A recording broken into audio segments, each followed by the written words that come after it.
It's time for your Low Country Real Estate Market Update. It's the Brian Beatty Real Estate Show. Brian is one of the top 1% real estate agents in Charleston. Find him online at listingsincharleston.com. That's listingsincharleston.com. Or call him at 843-345-1273. Now, broadcasting from the WTMA studios, here's your host, Brian Beatty. Good morning and welcome to another edition of the Brian Beatty Real Estate Show here on the Big Talker, 1250 WTMA and WTMA.com.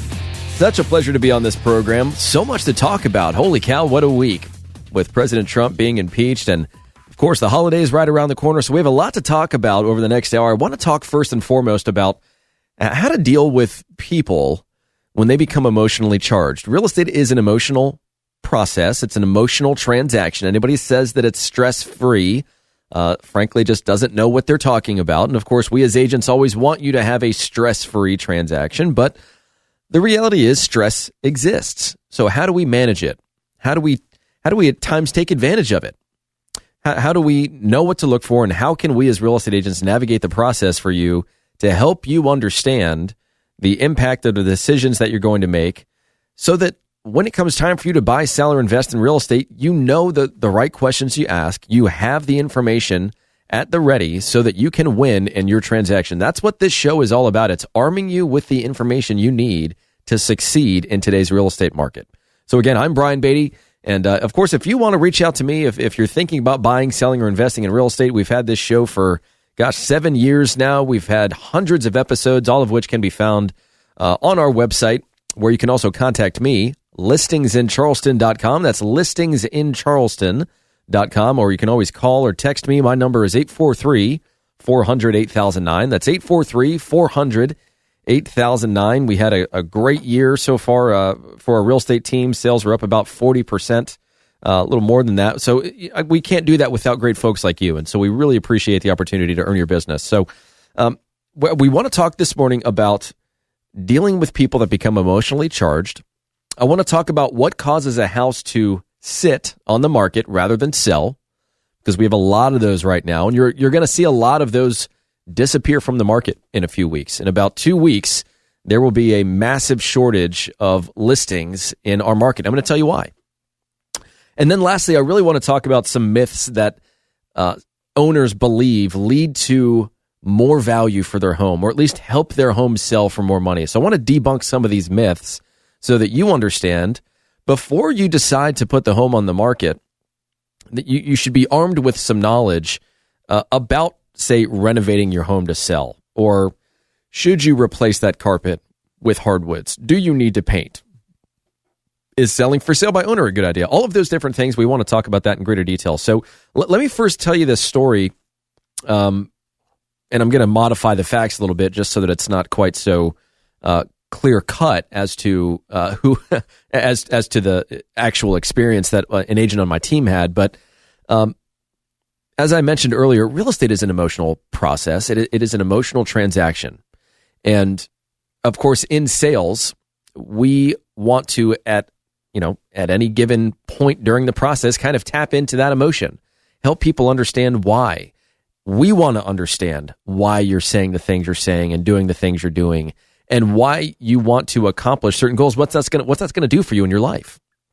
And so there are certainly times where we're working with a buyer or a seller, and somebody on the other side, the opposing party, if you will, just becomes very challenging to deal with. There are, for this segment specifically, I kind of just have to call it like I see it, because there are plenty of agents that love to insert drama and rattle cages and ruffle feathers just to make it look like they're doing something proactive for their client, when in reality, all they're doing is frustrating people or irritating the process. And it's not accomplishing anything other than them thinking like it makes them look good. And so let me tell you the story. We're working with an investor, and this investor, when we sit down with an investor, we have a very detailed conversation where we essentially assess their level of risk, what their investment criteria is, what they're looking for, what they will and will not consider, and then we overlay that with market behavior. Are those things that they want to accomplish achievable? And are they scalable? If we're talking about one investment, sure, everybody can find a diamond in the rough, a home run opportunity. But if we're trying to do this every month, multiple times a month, we want to flip 3 homes a month. What are some of the things that we should be looking for? And so we go under contract with this property, and all the numbers check out. Everything makes sense. They're going to earn their required return on investment. And then it comes time for repairs. And so this property that's listed for sale, cosmetically at least, it looks great. Somebody has already renovated this, and in this particular instance, this investor wanted to buy the property and rent it out. So all the numbers make sense. Everything looks good on paper. Then it comes to the home inspection. We noticed that the person that renovated this property really only put lipstick on it. I mean, there were several areas within this house that needed work, and certainly areas that the seller knew needed work. I'm sure at some point in time they were made aware of some of these deficiencies. But here's the deal. Whenever you sell a property in South Carolina, you're supposed to fill out a property condition disclosure statement, and it's essentially a document. It's 5 pages, and it outlines everything in that house, and it asks the question of, do any active problems currently exist in any of these areas? And it is a full diagnosis essentially of your house. And on this particular property, it was marked all no's. Anytime you see a property condition disclosure statement that says there's nothing wrong with the house whatsoever, it's a clean bill of health, so to speak, but you almost always know that just because they're not aware that something is wrong doesn't mean that something isn't wrong with the house. We always find something on a home inspection. But in this particular instance, we found a whole lot. And it irritated this investor because our client, the buyer, knows that this seller skimped over that stuff and just decided to try and sweep it under the rug. So we submit a repair request saying, hey, these are the things that we found on the inspection report that we need fixed in order to move forward, because if we have to pay to fix them, given the assumption that this was a renovated property, it now hurts our return on investment and we can't move forward. And so the seller says, I'm not going to fix any of that stuff. I mean, you guys saw the house when you walked through it, and it's a great house. It's in great shape, blah, blah, blah. And so, they get into a bit of a shouting match, so to speak. It didn't escalate to that point, but the buyer, our client, said, you know what, if they're not going to fix it, then we have to walk, to which we agree. We're looking at the numbers here, and in an investment deal, the only thing that really matters is the numbers. Okay, it should not be an emotional process. It's a business decision. It's an investment decision. And so the seller says, hey, I'm not going to fix any of this stuff. The buyer says, okay, well, so be it. I'm walking. I'm getting my earnest money back, and I'm going to go and pursue something else. And here's where things got tricky. When we told the listing agent that, hey, this buyer we're done. We can't move forward. We can't afford these repairs and accomplish our return on investment goals. Then the seller came back and they said, hey, you know what? Just come up with the number. What is it going to take for us to move forward on this deal? And so when they say that to us, the agent representing the investor, that's obviously music to our ears, right? Because now we can go back to the buyer and say, hey, you know what? We got them. They're now willing to make these repairs. But this particular investor that we represented, the buyer, said, you know what? No, I'm done with them. I'm done with this property. He tried to pull one over on me. I caught him. He knows he shouldn't have done that. He knows he should have fixed those things when he bought the property and renovated it and tried to resell it for profit. And I'm just done with it. I'm not gonna move forward with this property. And so this is where things get really challenging for real estate agents. This very specific point in this story, because on one hand, you want to be really blunt with somebody and say, hey, you're not making a smart decision. You're letting your emotions get in the way. Remember, this is an investment property where the numbers are the thing that matter the most. But you can't really say that to a client. I mean, we are very, very straightforward with our clients, and we ask permission to be straightforward with our clients when we meet with them for the first time, because that's just naturally who we are. We don't like sugarcoating things. We don't like beating around the bush. I want to be able to tell you something like it is, with truth, with compassion, and help you make informed decisions. That's what a quality real estate agent does. We're not afraid to have difficult conversations.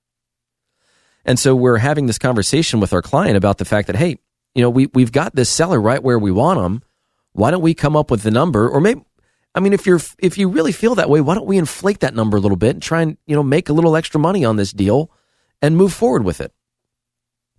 Ultimately, we didn't move forward. It's the investor's decision. We have to respect it as agents, and we'll go and we'll find them something else. And yeah, sure, you could say that, hey, everything happens for a reason, and maybe it wasn't meant to be. But the reality is there have been so many times throughout the course of my career where people have made decisions that are just based on emotion that are not, in the grand scheme of things, wise decisions. And as real estate agents, it is not helpful for us to become emotional with you. We need to be the rock in the storm. We need to be the person that applies sound judgment to decision making and to our consultation with you so that you're doing everything that you're supposed to be doing and that you're making decisions that have a positive impact on the transaction and the process in general. But we all know somebody out there that just gets emotionally charged, sometimes over the smallest things, and they're just difficult people to work with. Well, obviously, they deserve to buy and sell homes too. We're not going to not work with those people.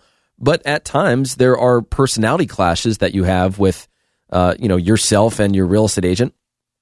And more often than not, when I am representing somebody and they're selling their house and they are what some people would, deem a quote unquote difficult client, I don't mind. I really don't mind that. And there have been plenty of times where we have had challenging conversations between myself and my client, but they respect it because they know that I'm telling the truth. They know that I have their best interests in heart. And ultimately, they're the decision maker, right? They're the ones that get to decide ultimately what happens here. But if I see somebody making or about to make a decision that's going to negatively impact them in the process, I want them to know about it. I think it's my responsibility as a professional to let people know about that. So, obviously real estate agents that are listening, when clients become emotionally charged, yes, we have to agree with them. They are ultimately our client. So we do what they say they want done, so long as it's within our legal and moral compass. But for those of you that are listening that, maybe you're one of those people that just gets emotional and sometimes gets fairly aggressively emotional. Make sure you're working with an agent that has a backbone, because there's nothing worse than working with somebody that can't deal with that kind of person in an effective way.